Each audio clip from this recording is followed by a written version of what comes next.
ناکامی کا مثبت پہلو۔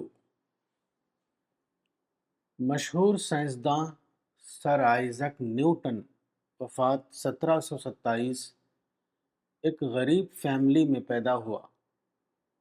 ابتدائی عمر میں اس کی ماں نے اس کو خاندانی کام میں لگا دیا، یعنی کھیتی کرنا اور مویشی پالنا، لیکن نیوٹن اس کام کے لیے اہل ثابت نہ ہوا۔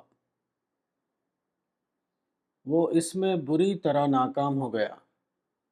اس ناکامی کے بعد نیوٹن کو ایک اسکول میں داخل کر دیا گیا۔ تعلیم کے اس نئے میدان میں وہ کامیاب رہا اور ترقی کرتے کرتے آخر کار اعلیٰ درجے کا سائنسداں یعنی سائنٹسٹ بن گیا۔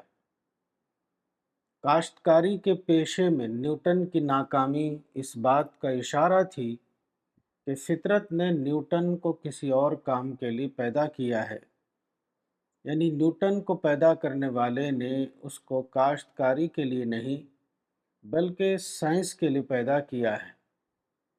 اس واقعے میں ہر آدمی کے لیے ایک سبق ہے۔ اگر تم ایک میدان میں ناکام ہو جاؤ تو مایوس نہ ہو، بلکہ اپنے لیے دوسرے میدان کار کو دریافت کرو۔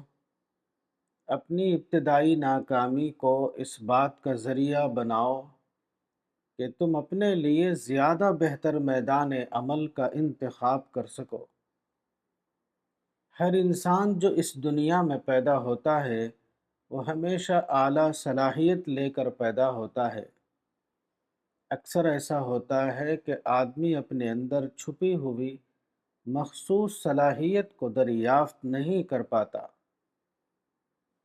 وہ بے خبری میں کوئی ایسا کام شروع کر دیتا ہے جس کے لیے اس کے خالق نے اس کو پیدا نہیں کیا تھا۔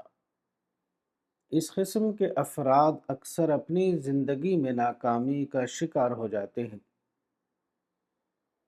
یہ ناکامی سادہ طور پر صرف ناکامی یعنی فیلئر نہیں ہوتی، بلکہ وہ فطرت کی خاموش زبان میں ایک نئے پیغام کے ہم معنی ہوتی ہے۔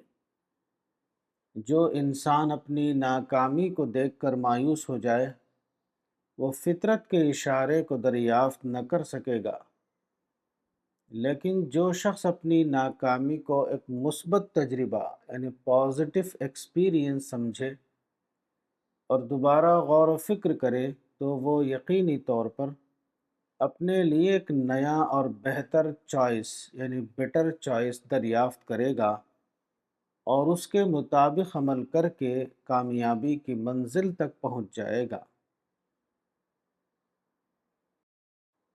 الرسالہ، مارچ تا اپریل 2026، مولانا وحید الدین خان، صفحہ نمبر 24۔